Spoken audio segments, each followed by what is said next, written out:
more info now. What became of the Irish tenders, the 3 original Irish tenders? They're still going. You mean Anthony Kearns and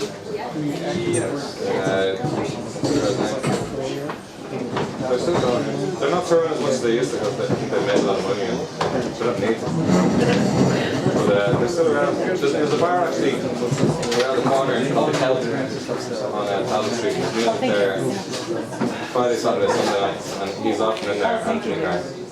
Serious thing. But whenever he's in Dublin, he's in the Health most nights. He's top of the bar.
Right folks, you're all very well in the Brannigans. That's Paddy there behind the bar. Say hello, Hey, Paddy. Polly. He's the most important man in the bar Hey. for the next 10 minutes. Brannigans again, family run pub. All cousins and related and all shipped in from all over the country to come and work up at the family pub. And Brannigan's, by the way, is not the family name, even though it's the name above the door. Brannigan was a very famous local character from around here. He was a police sergeant. He was one of the very first Garda Síochána, when we got our own police force. He was one of the first ones amongst them. And it was quite a novelty at the time for us to have a police force that was Irish, because for centuries we've been governed by other countries. So we'd just come out of the Civil War and all of that, and Irish people were sick and tired of guns on both sides, so we said, let's not arm our policemen. So you've noticed our cops don't have guns. Now we do have special squads. If they come up against really bold boys, they can go and get guns. But they don't walk around with them on them. And it's funny because they're police, rather than actually force you into doing the law, they come up and say, ah lads, no, cut that out. Or do you not think you'd be better off going home? You know, stuff like that. So they're a strange, unusual force of police. But Lux Brannigan was famous because he was quite a brute. He was a boxer by trade as well. And his own unique form of justice was to, rather than arrest you and fill out paperwork and bring you down to the station, he would just take you down this alleyway and beat the crap out of you instead. So he was a bit like a cross between Judge Judy and Batman. You know Judge Judy wants to come out from behind that counter every now and then. So it's named after him, but it had many purposes before that. Like a lot of these buildings in these areas, they weren't designed as pubs. And for those of you sitting on the sides, you're sitting on what were originally church pews.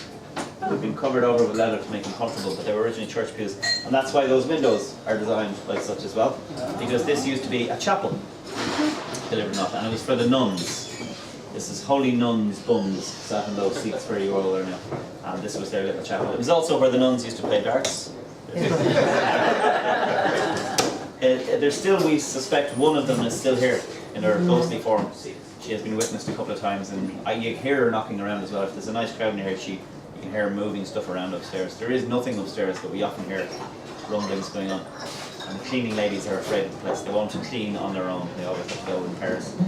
So that's Brannigan's for you. We kicked off there with a nice set of, they were reels. They were reels, yeah. So they were reels. I'm going to sing a song for you. First of all, I'm going to practice my Chinese piece I've been working on. It's called Tuning. This was the old one, the best.